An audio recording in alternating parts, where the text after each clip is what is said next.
My parents revealed a 19-year-old secret to save my relationship. I've been dating my boyfriend for almost 4 years now.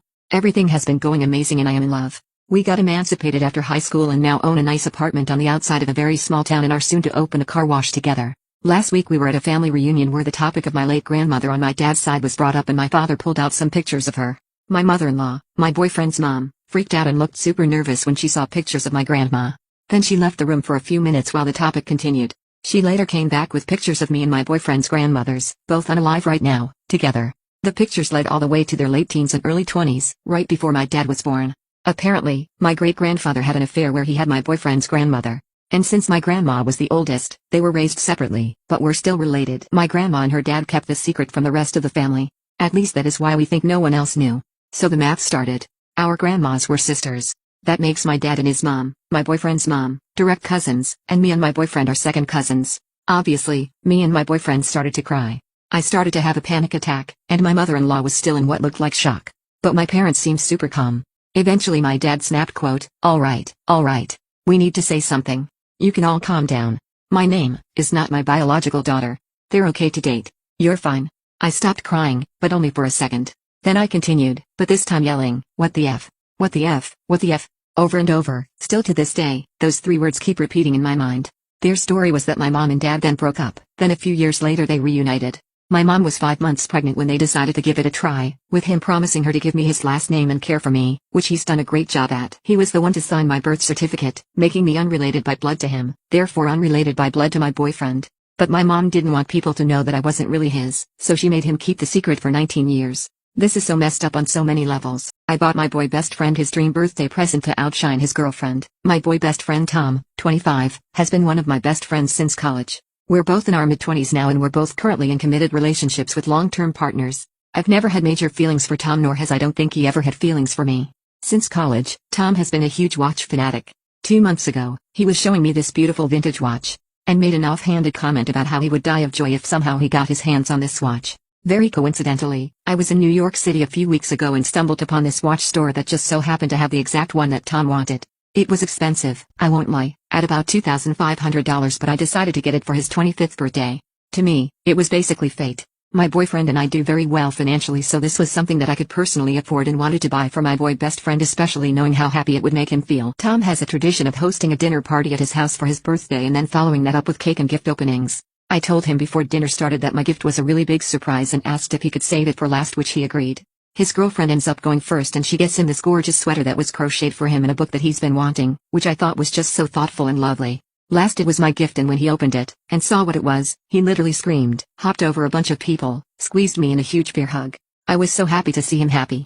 He even got emotional and I saw him wipe a few tears. He also said that it was the best gift he'd ever received.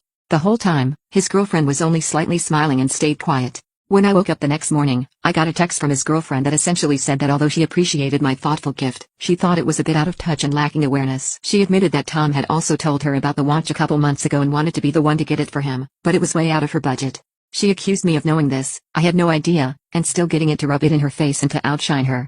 She finished by saying how she felt like I had overstepped a boundary by getting the gift and would appreciate me not doing anything similar again in the future. I responded and told her that while I could see where she was coming from, I was just trying to do a nice thing for my boy best friend. I asked her, wouldn't you rather he had gotten the gift and seen the happiness that it brought him than him not getting it at all?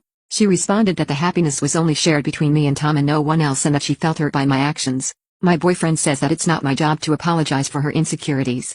So am I the jerk here? I ruined her pregnancy announcement by telling her she took the wrong test. My husband and I recently invited 8 of our friends for lunch and we were asked if we could also include a new couple, Doug and Sasha. We had never met them before, but everyone who was invited had, so we said sure. At one point during dinner, Sasha needed to go to the restroom, so I told her to use the master suite since the other bathroom was occupied. I was helping my husband in the kitchen when Sasha came out of the bathroom running around and bawling her eyes out. She was holding something in her hand. At first, I thought she hurt herself, so I quickly ran over to her, but she said something to Doug that caused him to drop to his knees, cry, and begin kissing her stomach. All of our friends began screaming, jumping, and crying. It was an abundance of emotions, but so beautiful. Finally, Sasha tells my husband and I that she is pregnant.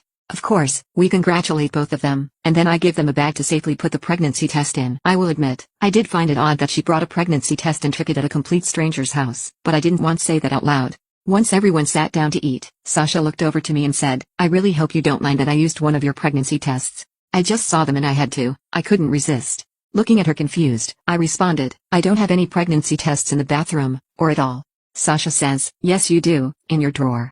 I thought to myself maybe my husband bought them, but I highly doubt it. So I asked Sasha if she meant the blue box in the back of my lower left drawer that was closed. She seemed to realize I was pointing out that she basically snooped around and she sheepishly said the box said pregnancy for pregnancy tests. I said Sasha, the brand is Pregmate and those are ovulation tests. I do not own pregnancy tests. Did you take an ovulation test? Her husband freaked the absolute F out at me and said his wife was not an idiot and can obviously read a box, and stop all the nonsense. He insisted for Sasha to get the test out from the bag I gave her and prove that I'm wrong. Sasha refused, saying she didn't need to prove anything to a complete stranger and insisted they leave immediately. One of the couples thought that Doug and Sasha acted completely ridiculous while the other 3 couples thought I should have pulled Sasha aside to discuss my concerns. They said I was a complete jerk for doing it in front of everyone. Honestly, the whole situation caught me off guard and everything happened so quick. I just didn't have the time to put the pieces together mentally before asking about the ovulation tests. Also, I found out later through one of my friends that Sasha did take the ovulation test and she is not pregnant. Bummer. I told the truth at my best friend's wedding. I'm glad I ruined their marriage. I'm a 30-year-old male and my best friend got married last week. Me and my wife just bought a house and we are expecting our son in November, so I let him know that I was fairly limited in what I could contribute financially.